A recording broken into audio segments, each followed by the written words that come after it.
అందుకనే భక్తులందరూ కూడా మనోభావాలు దెబ్బతిన్నాయి. ఇవన్నీ నాసిరకం కాకుండా అపవిత్రమైన ముడిసరుకులను వాడారు. అంటే మేము ఏమైనా చేస్తాం అనే అహంభావంతో ముందుకు పోయారు. తిరుమల లడ్డు ప్రసాదం విషయంలో ల్యాబ్ రిపోర్ట్స్ బయటపడ్డాయి. ఇప్పుడు మీరు ఎలా భరోసా ఇస్తారు భక్తులకు? అందుకనే భక్తులందరూ కూడా మనోభావాలు దెబ్బతిన్నాయి. ఎవరు ఊహించలేదు.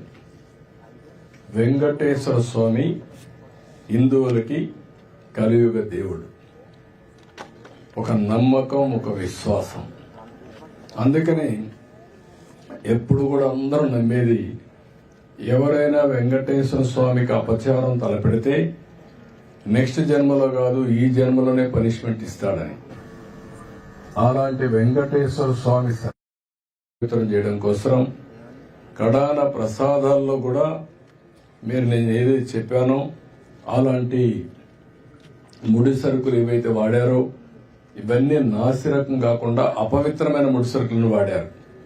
ఆ విషయమే ఈరోజు టీటీడీ కూడా ఎంక్వైరీ చేసినప్పుడు, టెస్టులు చేసినప్పుడు బయటపడిన వాస్తవాలివి.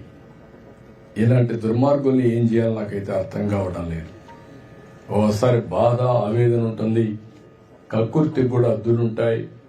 కక్కుర్తి కూడా అద్దులు లేకుండా ప్రవర్తించి అంటే మేము ఏమైనా చేస్తాం అనే అహంభావంతో ముందుకు పోయారు. అందువల్లనే ఇలాంటి సమస్యలన్నీ వచ్చాయి. ఇక్కడే కాకుండా మీరు చూశారు, తిరుమల పైన ఎంత మొత్తం శానిటేషన్ దెబ్బతీశారు, ప్రసాదాలు దెబ్బతీశారు, అన్నా క్యాంటీన్ దెబ్బతీశారు. కడాన వెంకటేశ్వర స్వామిని తీసుకుపోయి పెళ్లిళ్లు, పేరంటాలుంటే అక్కడ కూడా ఊరేగించే పరిస్థితికి వచ్చారు. నేను ఆ రోజు కూడా తప్పు పట్టాను. రాజకీయ ప్రయోజనాల కోసం ఒక వెంకటేశ్వర స్వామిని వాడుకోవడం కరెక్ట్ కాదు.